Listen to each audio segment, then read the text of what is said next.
सुप्रभात बच्चों, डिवाइन की लर्निंग कक्षा में आप सभी का एक बार फिर से स्वागत है। बच्चों, आशा करती हूँ आप सभी घर पे स्वस्थ एवं सुरक्षित रहकर पढ़ाई कर रहे होंगे।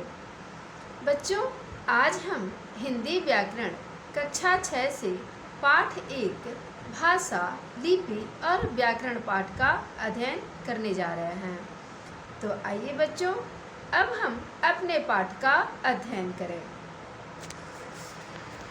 बच्चों, आज का हमारा पाठ है भाषा, लिपि और व्याकरण। बच्चों, भाषा शब्द सुनकर आपके मन में यह प्रश्न उठता होगा, भाषा क्या है? भाषा किस धातु से बना है? तो बच्चों, भाषा भास धातु से बना है, जिसका अर्थ होता है बोलना या कहना। भाषा क्या है? भाषा वह साधन है जिसके द्वारा हम अपने मन के विचारों को दूसरों के सामने प्रकट करते हैं और दूसरों के मन के भावों को समझ पाते हैं, भाषा कहलाता है। आइए बच्चों, अब हम यह जानें कि भाषा के कितने रूप होते हैं। भाषा के मुख्यतः 2 रूप होते हैं। पहला लिखित रूप, दूसरा मौखिक रूप। पहले हम लिखित रूप के विषय में जान लें। जब अपने विचारों का आदान प्रदान लिखकर या पढ़कर किया जाए, वह भाषा का लिखित रूप है।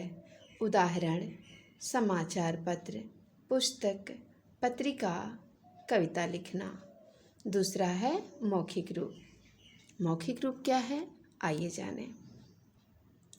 जब अपने विचारों का आदान प्रदान बोलकर या सुनकर किया जाए, वह भाषा का मौखिक रूप है। उदाहरण, कविता सुनना, भाषण, फिल्म या नाटक, वार्तालाप, वाद विवाद, रेडियो। बच्चों, भाषा में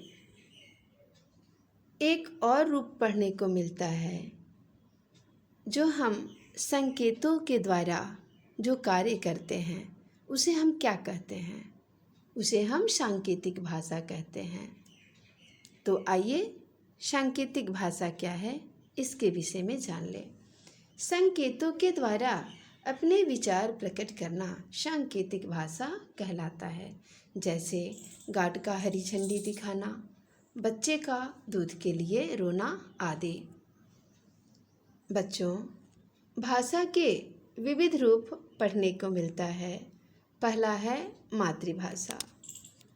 मातृभाषा वह भाषा है जिसे बालक माँ की गोद में रहते हुए सीखता है, अर्थात माँ से ग्रहण की गई भाषा बालक के बौद्धिक विकास के लिए शिक्षा का माध्यम मातृभाषा होनी चाहिए या मातृभाषा कहलाता है। दूसरा है राजभाषा। राजभाषा क्या है, आइए जानें।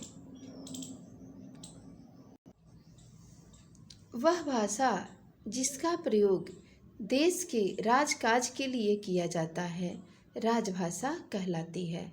14 सितंबर 1949 को भारत संघ ने हिंदी को राजभाषा के रूप में मान्यता दी थी। यही कारण है कि प्रत्येक वर्ष 14 सितंबर को ही हिंदी दिवस के रूप में मनाया जाता है। बच्चों, राष्ट्रभाषा क्या है? आप सभी जानते हैं कि हिंदी हमारी राष्ट्रभाषा है। तो आइए अब हम राष्ट्रभाषा के विषय में जानें। राष्ट्र के बहुसंख्यकों के द्वारा बोली और समझे जाने वाली भाषा, जिसका अध्ययन समस्त देश के लिए अनिवार्य और गौरव का विषय होता है, राष्ट्रीय एकता की पहचान होती है। आइए अब हम बोली के विषय में जानें। बोली क्या है? भाषा के स्थानीय या क्षेत्रीय रूप को बोली कहते हैं। इसका प्रयोग केवल बोलचाल के लिए किया जाता है। भारत की कुछ प्रमुख बोलियां जैसे अवधी, ब्रज, मगही है। बच्चों, हमारे भारतीय संविधान में 22 भाषाओं को ही मान्यता मिली, जो इस प्रकार हैं: असमिया, बंगला, बोडो, डोगरी, गुजराती, हिंदी, कन्नड़, काश्मीरी, कोंकणी, मैथिली, मलयालम, मणिपुरी, मराठी, नेपाली, उड़िया, पंजाबी, संस्कृत, संथाली, सिंधी, तमिल, तेलुगु, उर्दू इत्यादि। बच्चों, इन्हीं भाषाओं को भारतीय संविधान में मान्यता प्राप्त हुई। आइए बच्चों, अब हम ये जानें लिपि क्या है। किसी भी भाषा के लिखने के तरीके को हम लिपि कहते हैं।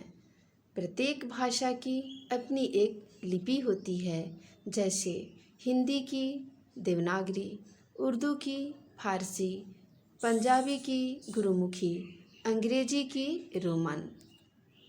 आइए बच्चों, अब हम व्याकरण के विषय में पढ़ें। व्याकरण क्या है? व्याकरण से हमें किस चीज़ का ज्ञान होता है? व्याकरण वह शास्त्र है जिसके द्वारा किसी भाषा को शुद्ध बोलने, पढ़ने और लिखने के नियमों का ज्ञान होता है। अर्थात व्याकरण भाषा के शुद्ध रूप और प्रयोग का ज्ञान कराता है। आइए अब हम व्याकरण के कितने अंग होते हैं इसके विषय में जानें। बच्चों, व्याकरण के मुख्यतः 3 अंग होते हैं। पहला वर्ण विचार, दूसरा शब्द विचार, तीसरा वाक्य विचार। आइए पहले हम वर्ण विचार के विषय में जानें। वर्ण विचार में हम वर्णों के बारे में अध्ययन करते हैं। अर्थात वर्ण कितने प्रकार के होते हैं, स्वर और व्यंजन। स्वर को आगे 3 भागों में बांटा गया है। व्यंजन को भी आगे अन्य भागों में बांटा गया है, जो आने वाले पाठ में हम अध्ययन करेंगे। दूसरा है शब्द विचार। शब्द विचार में हम शब्द के बारे में अध्ययन करते हैं। अर्थात शब्द कितने प्रकार के होते हैं, उनकी उत्पत्ति कैसे होती है, शब्दों का निर्माण कैसे होता है, जो आगे आने वाले पाठ में हम अध्ययन करेंगे। वाक्य विचार क्या है? वाक्य विचार में हम वाक्यों के निर्माण के विषय में अध्ययन करते हैं। वाक्यों में लिंग, वचन, काल, क्रिया किस प्रकार से प्रयोग की जाती है। वाक्य के मुख्यतः 2 अंग होते हैं। पहला उद्देश्य और दूसरा विधेय। और वाक्य में कौन कौन सी चिन्हों का प्रयोग होता है, ये सब हम आने वाले पाठ में अध्ययन करेंगे। तो आइए बच्चों, इस पाठ से हमने क्या सीखा इसका अध्ययन करें। भाषा भावों या विचारों के आदान प्रदान का माध्यम होती है। भाषा के मुख्यतः 2 रूप हैं, मौखिक रूप और लिखित रूप। मौखिक रूप मूल रूप है। भाषा का लिखित रूप विचारों को लंबे समय तक सुरक्षित रखता है। प्रत्येक भाषा की अपनी लिपि होती है। हिंदी की लिपि देवनागरी है। हिंदी भारत की राष्ट्रभाषा एवं राजभाषा है। भारत के संविधान में 22 भाषाओं को ही मान्यता दी गई है। प्रतिवर्ष 14 सितंबर को हिंदी दिवस मनाया जाता है। व्याकरण भाषा को शुद्ध रूप में बोलना, लिखना और पढ़ना सिखाता है। व्याकरण के 3 अंग हैं, वर्ण विचार, शब्द विचार और वाक्य विचार। तो बच्चों, इस तरह हमारा ये पाठ समाप्त हुआ।